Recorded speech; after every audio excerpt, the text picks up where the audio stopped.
Alright, this midterm solutions green test problem 2. What we're doing here is coming up with the derivative of cotangent using the quotient rule. We know that cotangent is cosine over sine. So using the quotient rule, our top function is cosine, our bottom function is sine. Here's the quotient rule over here. So what we have is that the derivative of cotangent equals our top function is cosine, derivative of cosine is negative sine, times our bottom function, which is just sine. And then from that we want to subtract our top function, which is cosine, times the derivative of our bottom function, derivative of sine is again cosine, and then divide that whole thing by sine the bottom squared.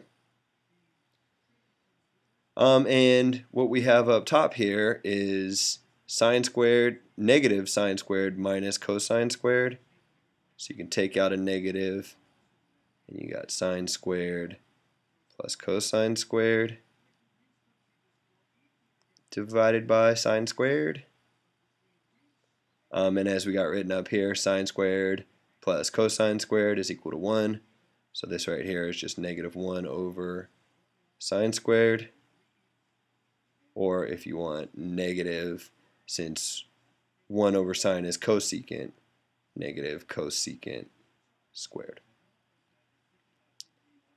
Moving on to part B. Here we want to again find the derivative of cotangent, so hopefully our answer will match up. Hopefully again it'll be negative cosecant squared. But this time we want to do it using the chain rule. Okay, we got that cotangent is tangent to the negative 1 power. So using our chain rule here, our inside function is tangent and our outside function is x to the negative 1. So if we use the chain rule, we got that the derivative of cotangent is equal to, first we'll take care of the outside, the negative 1, leave the inside alone, but then we're not done. Then we have to multiply that by the derivative of the inside, the derivative of tangent.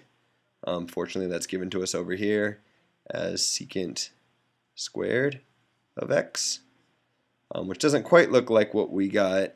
But if we use all the simplifying hints that I gave up at the top, what we got here is negative, tangent is sine over cosine, so raising it to the negative 1 power makes it cosine over sine, and then the 2 squares it, so we got cosine squared over sine squared. Then we have to multiply that by secant squared, but secant is 1 over cosine. So secant squared is 1 over cosine squared. And what's nice about this is cosine squared and cosine squared will cancel out. And what we're left with is negative 1 over sine squared, which is equal to negative cosecant squared of x, which sure enough,